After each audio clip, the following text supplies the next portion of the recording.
Observed on a daily scale, the stock market appears chaotic. These erratic movements are driven by a constant stream of breaking news and split-second reactions. This volatility triggers a specific psychological response. When prices drop, the fear of loss often overrides individual analysis, leading to a herd mentality, where investors sell simply because others are selling. Every sudden dip creates the same uncertainty. You have to determine if a price drop is a temporary fluctuation or the early warning sign of a catastrophic market collapse, like the crash of 1929. In finance, these short-term emotional swings are defined as noise. They exist as a layer of data that hides the actual long-term trajectory of the market. To see past this interference, investors use a mathematical filter to identify the underlying trend, the moving average. A simple moving average, or SMA, averages closing prices over a specific number of days. As a single line, it cuts through daily spikes to reveal the core market direction. The 200-day SMA captures yearly sentiment, defining the boundary between bull and bear markets. However, the SMA has a specific limitation.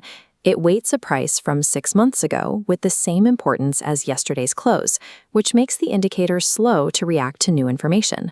For more responsive analysis, traders use the exponential moving average, or EMA. This calculation prioritizes recent data points, allowing the line to track sudden price shifts much more closely. While a single average shows the current trend, professional strategies often pit two different filters against each other to generate clear action signals. This strategy involves layering a fast-reacting, short-term filter, like a 50-day EMA, over a slower, long-term 200-day EMA. This chart captures a golden cross. It occurs when the 50-day average crosses above the 200-day line, showing stronger short-term momentum.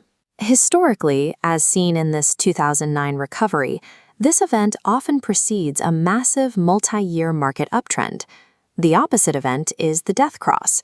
When the 50-day line drops below the 200-day line, it confirms that short-term performance is deteriorating relative to the broader trend.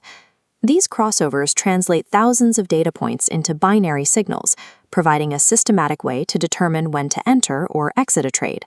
Financial headlines often present the death cross as a flawless predictor of an impending market crash.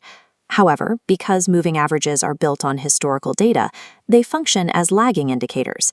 They confirm a trend that is already in progress rather than predicting one before it starts. This delay frequently leads to false signals. In many cases, a death cross only appears after the majority of a market decline has already occurred, potentially causing investors to sell at the bottom. A backtesting study on the Nifty 50 index compared crossover signals to a passive buy-and-hold strategy. With a p-value of 0.107, the data showed no statistical evidence that trading purely on these crossovers generates higher returns. The data confirms that moving average crossovers do not consistently outperform the market's natural growth over long periods. If crossovers don't beat the market's raw performance, we have to ask why professional traders continue to rely on them. This regression analysis shows that the 50-day EMA has an R-square value of 0.9914. This means it explains over 99% of the index's movement, making it a reliable tool for identifying the current trend. Moving averages prioritize risk management. They provide a structural framework for reducing drawdowns, the total amount you can lose during a market decline. Using these indicators might cause an investor to miss some potential gains in a choppy market, but they act as a safeguard. They prevent a portfolio from suffering the 50% losses seen in severe recessions. These tools replace emotional decision-making with a systematic approach. They provide a clear method for defining the present trend and executing a plan to protect capital.